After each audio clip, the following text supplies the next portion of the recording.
everything or nothing from her. She's all out, and I love that about her. You know, you never know, you never have to wonder how she's feeling. You don't know if you don't ever have to think, is she in a good mood or is she in a bad mood?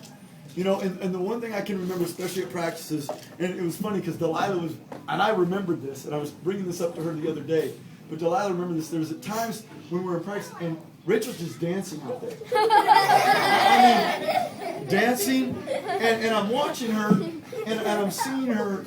If there is a most improved on the team, if there could be that without it would be Rachel. But by far, to me, this kid has excelled over when she first came up.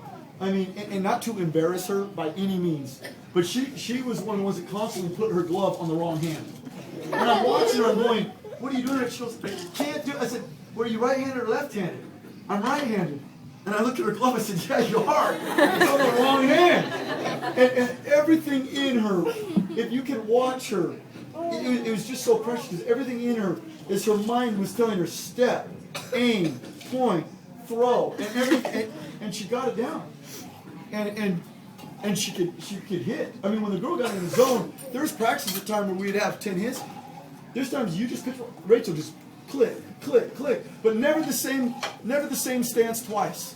Sometimes you have to get this foot up. Sometimes she's hitting this way. Sometimes she's that way. But Rachel was absolutely just a fun one to have on the team. Now, there's also, as a little girl comes along with, and his dad has to deal with at times, there's the tough things of moods and crying and stuff like that. But the one thing I loved about Rachel is I could just go over and sit Rachel down, put my arm around her and say, Rachel, what's going on?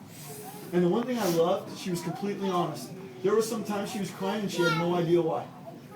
And that's real. When you think about girls and kids, I go, what's wrong, honey? I don't know. And I said, that's all right, Rachel. And I said, hey, do you want to play? Yeah. I said, okay, I'll make you a deal. You turn that frown upside down and you'll pitch next game. And she went out there and everything she did, she gave it her all. And I don't know about you, but if you can remember when you've been emotional and you don't feel like doing it and you just don't know what's wrong, you know, she did. And I am super proud of you, Rachel. Great season, young lady.